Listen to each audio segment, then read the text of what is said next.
A plane carrying the EU Commission President Ursula von der Leyen was targeted by GPS jamming while trying to land in Bulgaria. A spokesperson has said it's believed the interference was carried out by Russia. The plane landed safely after the pilots used paper maps. Senior international correspondent Melissa Bell has more on this from Paris. So Melissa, good to have you on. What more do we know about what happened here? I mean, pilots reverting and resorting to using paper maps just shows the incredible jamming that occurred here, where the plane systems, essentially the GPS systems, went down. Froze, that's right. We only found out about this today as a result of the Commission speaking out about it, Eleni, after getting word from Bulgarian authorities that this GPS jamming was, they believe, the work of Moscow. But it happened, of course, on Sunday. This is part of Ursula von der Leyen, Europe's top leader, of course, the Commission President's whistle-stop tour of Eastern Europe, designed specifically to shore up support for Ukraine. On this tour, as she landed in southern Bulgaria, this incident on what was a charter plane, the Commission's also recognized that they don't know whether she herself was specifically targeted or the plane in general, but certainly very concerning. As you say, the pilots having to resort to paper maps to land the plane safely.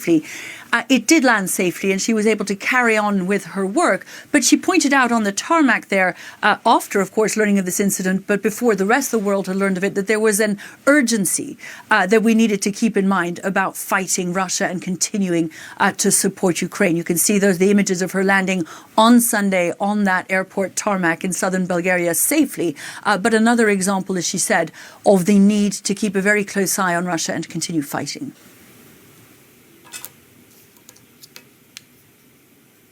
We are, of course, aware and used to somehow to the threats and intimidations that are a regular component of Russia's hostile behavior.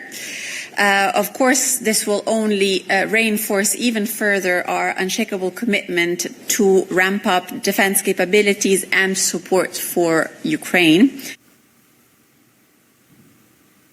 So you see the Commission then speaking up about it. This is exactly what the point she was trying to make, and it couldn't have been more eloquently than her plane being targeted as it was, Eleni.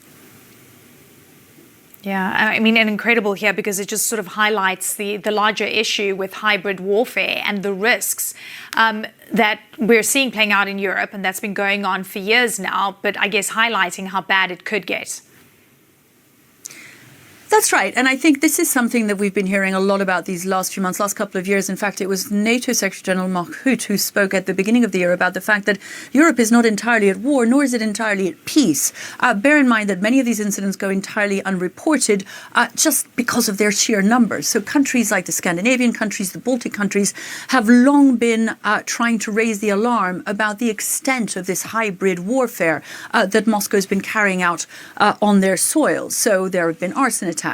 There has been the cutting of lines, infrastructure cables underwater, and of course these jamming incidents. There are many of them. It was a team in Poland and Germany that looked into a number of these European GPS jamming incidents from June 2024 for 6 months, concluded that it was Moscow behind them and that there were a great deal of them going on all the time. So there is a great deal of urgency about this issue, and I think for those countries who are most affected, so you're talking about NATO's eastern flank, the Baltic countries, the Scandinavian states.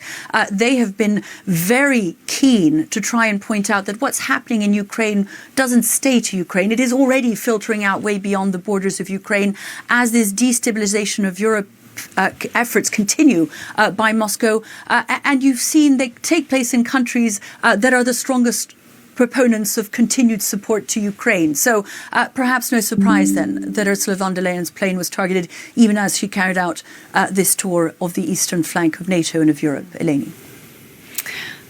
Melissa Bell, great to have you on. Thank you so much.